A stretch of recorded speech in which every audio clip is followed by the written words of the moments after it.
सभी को नमस्कार। आपके अपने चैनल पर स्वागत है। 11वीं कक्षा के लिए मियाँ नसीरुद्दीन आरो भाग 1 में संकलित पाठ को पढ़ेंगे, जिसकी लेखिका कृष्णा सोपती जी हैं। उनके जीवन परिचय से अवगत होंगे।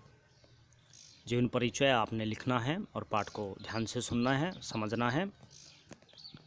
तो शुरू करते हैं कृष्णा सोपती का जीवन परिचय। तो देखिए, 1925 में कृष्णा सोपती का जन्म पाकिस्तान के गुजरात नामक स्थान पर हुआ। इनकी शिक्षा लाहौर, शिमला और दिल्ली में हुई।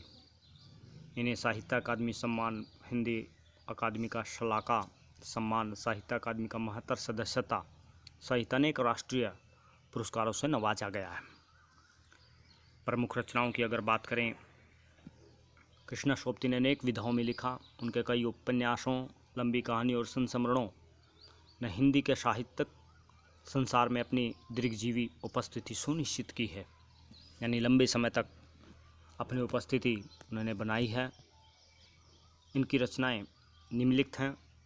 उपन्यासों में देखिए आप, जिंदगी नामा, दिलो दानिश, आ लड़की, समय सरगम। कहानी संग्रह में डार से बिछुड़ी, मित्रों मरजानी, बादलों के घेरे, सूरजमुखी, अंधेरे के। शब्द चित्र और संस्मरण है हम हशमत शब्दों के आलोक में, ये आप लिखेंगे। साहित्यिक परिचय देखिए, हिंदी कथा साहित्य में कृष्णा सोपती का विशिष्ट स्थान है। वे मानती हैं कि कम लिखना, विशिष्ट लिखना ज़्यादा उचित था। यही कारण है कि उनके संयमित लेखन और साफ सुथरी रचनात्मकता ने अपना एक नित्य नया पाठक वर्ग बनाया है। उन्होंने हिंदी साहित्य को कई ऐसे यादगार चरित्र दिए हैं जिन्हें अमर कहा जा सकता है, जैसे मित्रों, शाहनी, हशमत आदि। भारत पाकिस्तान पर जिन लेखकों ने हिंदी साहित्य में कालजयी रचनाएं लिखी, उनमें कृष्णा सोपती का नाम पहली कतार में रखा जाएगा। यह कहना उचित होगा कि यशपाल के झूठा सच, राही मासूम राजा के आधा गांव और भीषम शाहनी के तमस के साथ साथ कृष्णा सोपती का जिंदगी नामा इसी प्रसंग की विशिष्ट उपलब्धि है। संस्मरण के क्षेत्र में हम हाशमी कृति का विशिष्ट स्थान रहा है। ये आप इनकी साहित्यिक विशेषताओं में लिखेंगे।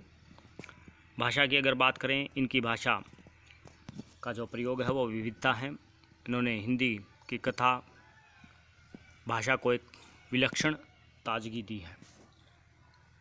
संस्कृतिनिष्ठ तत्समता, उर्दू का बाकमन, पंजाबी की जिंदादली, ये सब एक साथ उनकी रचनाओं में मौजूद हैं।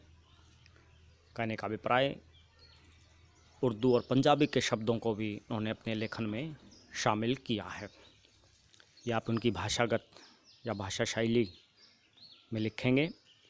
अब चलते हैं पाठ के सार की ओर। मियाँ नसीरुद्दीन जो एक नानबाई का कार्य करते हैं। पाठ का सार देखिए, मियाँ जो नसीरुद्दीन है, शब्द चित्र हम हशमत नामक संग्रह से लिया गया है। याद रखेंगे, हम हशमत। इसमें खानदानी नानबाई मियाँ नसीरुद्दीन के व्यक्तित्व, रुचियों और स्वभाव का शब्द चित्र जो है खींचा गया है। नानबाई क्या होता, सबसे पहले ये सुन लें।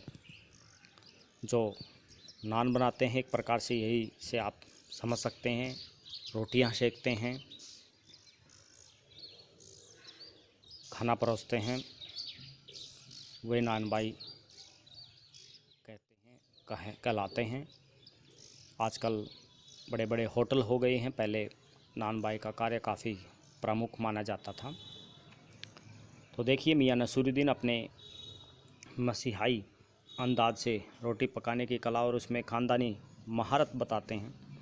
वैसे इंसान का प्रतिनिधित्व करते हैं जो अपने पेशे की कला को दर्जा देते हैं, पेशे को कला मानते हैं और करके सीखने को असली हुनर मानते हैं। लेखिका जब वहाँ से गुजर रही होती है तो वह वहाँ थपथपाहे की आवाज़ सुनती है, जो रोटियां बनाने की आवाज़ आ रही थी।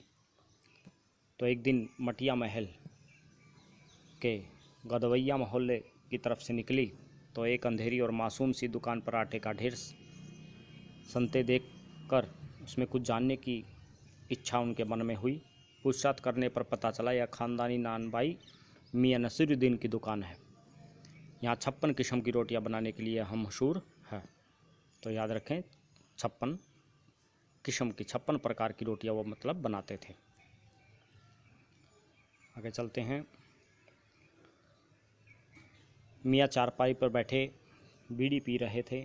उनके चेहरे पर अनुभव और आंखों में चुस्ती व माथे पर कारीगर के तेवर थे। यानी थोड़ा उनके चेहरे, उनके हाव भाव में एक नानबाई का हुनर, एक घमंड दिखाई देता था, गर्व दिखाई दे रहा था। लेखिका के पूछने पर उन्होंने बताया, उन्होंने अखबारों पर व्यंग्य किया। अखबार बनाने वाले और पढ़ने वाले दोनों को निठल्ला मानते हैं मियाँ नसीरुद्दीन। लेखिका ने प्रश्न पूछा कि आपने इस तरह की रोटियां बनाने का गुण कहाँ से सीखा। तो उन्होंने बेपरवाही से जवाब दिया कि यह उनका ख़ानदानी पेशा है। उनके वालिद मियाँ बरकत शाही नानबाई थे और उनके दादा आला नानबाई मियाँ कल्लन थे। उन्होंने ख़ानदानी शान का एहसास कराते हुए बताया कि उन्होंने यह काम अपने पिताजी से सीखा, यानी पुरखों से ये काम चलता आ रहा था। मियाँ नसीरुद्दीन ने बताया कि हमने यह मेहनत से सीखा। जिस तरह बच्चा आलिफ से शुरू होकर आगे बढ़ता है, यानी क ख घ उर्दू भाषा में आलिफ बोलते हैं, से आगे बढ़ता है, फिर कच्ची पक्की दूसरी होते हुए ऊंची जमात में पहुंचता है, यानी कक्षाओं में जाता है। उसी तरह हमने भी छोटे छोटे काम, बर्तन धोना, भट्टी बनाना, भट्टी को आंच देना आदि करके यह हुनर पाया है।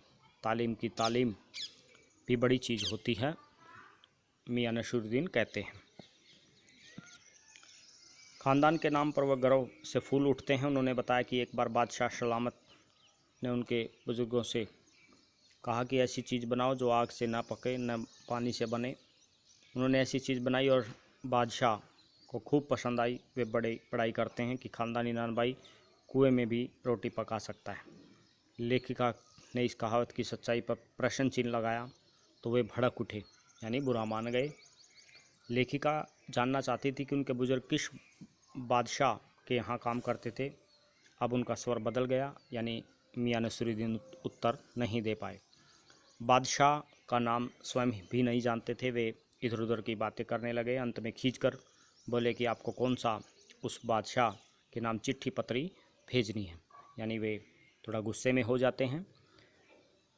लेखिका से पीछा छुड़ाने के लिए गरज से उन्होंने बब्बन मियाँ को भट्टी सुलगाने का आदेश दिया, जो उनके वहाँ काम करता था। लेखिका ने उनके बारे में पूछा तो उन्होंने कहा कि यह उन्हें मजदूरी देते हैं।